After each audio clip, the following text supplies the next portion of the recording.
Thank you, Mr. Ibiki, for your time with us on the program. First of all, I'd like you to tell us your view about the development in the financial services sector. I think what we've seen from where we sit is that stability has returned to the financial services sector.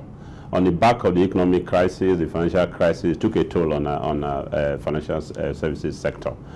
We've seen that the banks have internalized the lessons learned. There's a lot of concern now around risk management. Of course, as you know, one of the causes of the global financial crisis was a result of lack of proper risk management. The bad loans, the bad credits, the bad, that came through.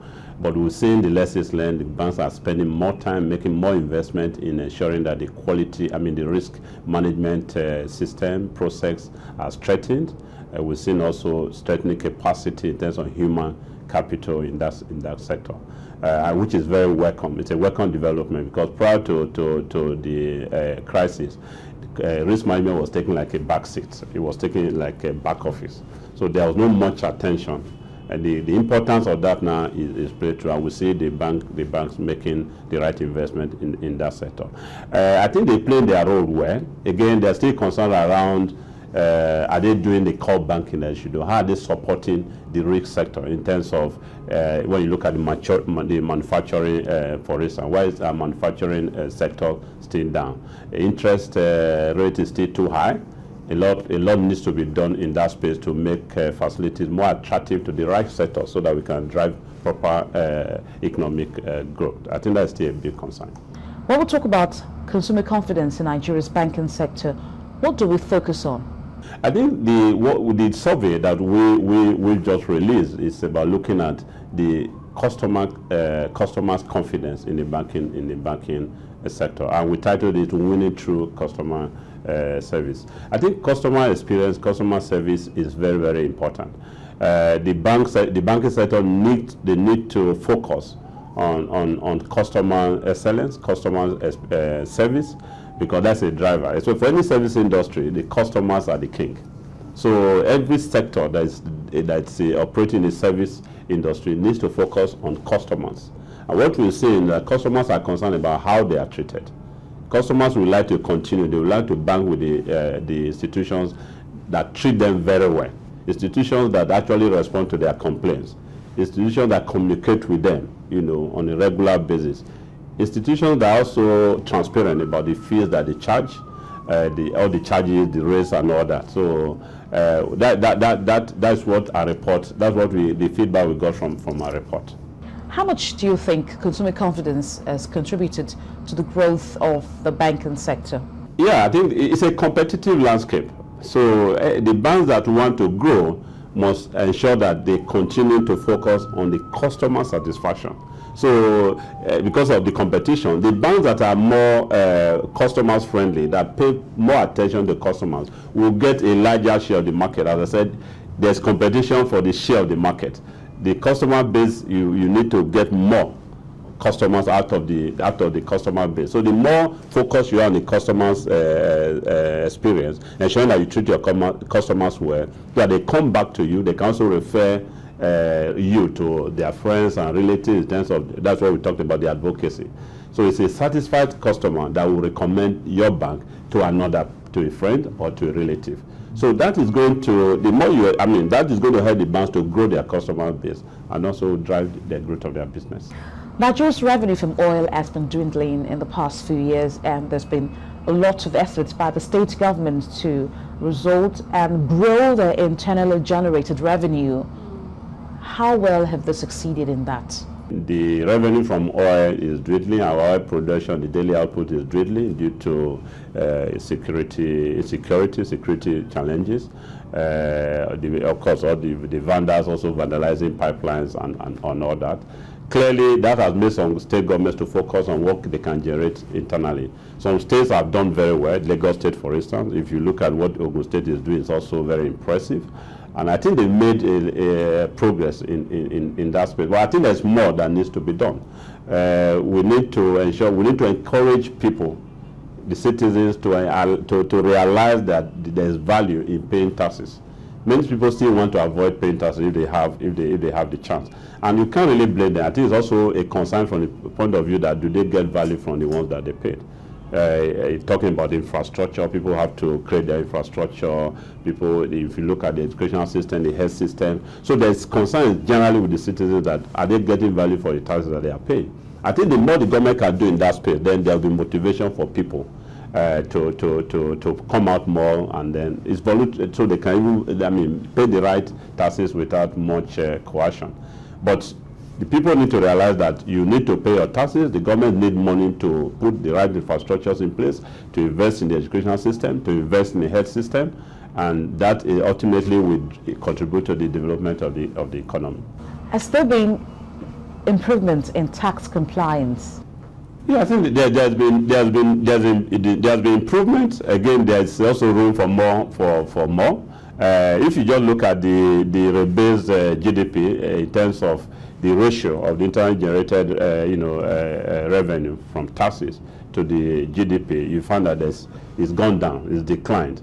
And I think that's one area that the Minister of Finance is also concerned about. You need to focus on that. But again, that is in relative terms. In absolute terms, when the base increases, the ratio will drop definitely when the base expands. But having said that, I think there's more for governments to do to drive compliance. And there's also more for people to realize that you don't need to be pushed to pay your taxes. As I said earlier, once you realize there is value in paying taxes, because government needs this money to improve the infrastructures, to invest in healthcare, to invest in education, then people will realize that it's important and that we pay taxes. But on the whole, I think there's improvement, general improvement. Nigeria is now the biggest economy on the African continent. What does that mean for us? Good and bad, so to say. Good, from the sense of, from the point of view that, of course, it's going to attract some investment, because it's a big economy. People want to invest. The foreign investors want to invest in a big economy. Nigeria is currently the largest economy, as you just said, with a GDP of 510 billion US, ahead of South Africa, ahead of Kenya. Even it's now the 26th largest economy in the world, ahead of Austria as well. It moved from 33rd position. That is good news for us. But what I think the real issue is that how does that affect the ordinary man? How does that affect the ordinary man on the street? Does that mean prosperity for our people? Currently, I don't see that happening. Because if you just look at the absolute number alone, then it will be misleading. You should have to look at the relative GDP per capita. So if you look at that, South Africa is still much ahead of Nigeria. South Africa, the GDP per capita is still over $7,000, right? Nigeria is about 2,700. In fact, even Gabon, small Gabon, is still ahead of Nigeria. Gabon is over 10,000 GDP per capita. So these are the issues. I think what that means is that Nigeria needs to ensure that the wealth of the nation is more evenly distributed. And because by the GDP rebasing, we are now a medium-sized economy, right? Because the average of the GDP per capita of $2,700 means we've moved away from the very poor and the poor countries, the very poor countries. That also means that some areas that normally will come to us by our initial classification as poor and very poor countries will no longer come. For instance, by our current classification, we're in the same space with Brazil.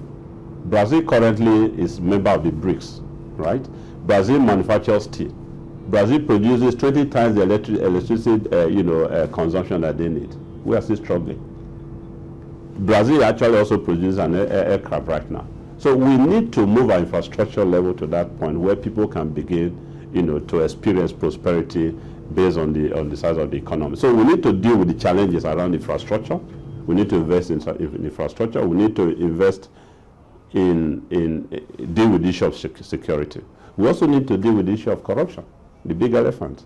So the reason why the wealth of the nation is concentrated in the hands of very few people is also as a result of corruption. If you just step back a bit and look at the improvement that has happened, if between 2004 and 2010, China, for instance, they improved their their, how do you call, yeah, the level of prosperity of their people from 85% to 13%. What I mean, people living below poverty line. That's what I mean by level of poverty. People who are living below poverty line, and as defined by the World Bank, that is people living below $1.25 daily. Between 2004, China moved from 85 to 13. For the same period, Nigeria went up instead of going down. Nigeria went up from 52 to 61. What that means is that out of 174 million people we have, 110 million people are actually living below poverty line. Whereas for China, with a population of 1.2 billion, only 172 million are living below poverty line. And that is what that is how people feed the wealth of the nation. So it's not just that you have an absolute number of 510 million. How much of that money is distributed evenly? And because in most countries where revenue comes from oil and gas, it's concentrated in the hands of very, very, very few people. Because oil and gas is not a large employer of people, naturally. But how do we distribute this wealth? It's about leadership. How do we ensure that the country actually gets value for all the revenue that the country generates? That's a big question. So it's about leadership. Leadership must fight corruption. Leadership must ensure that the budgets are proper, they are spent, and they actually spent on items, on areas, on sectors, that would create value for the people. Infrastructure is a big area that we need to develop. Electricity, invest in power, invest in electricity, invest in roads and rails, invest in even agriculture. Because the best way to actually transform the lives of the people, if you want to alleviate poverty, is agriculture. So agriculture employers contributes almost, before the rebasing, contributes almost 39% to our GDP. I don't know what the number has come to now after the rebasing, but that just tells you investment in agriculture has a multiplier effect to spread, wealth. But the big issue to just answer your question, is leadership.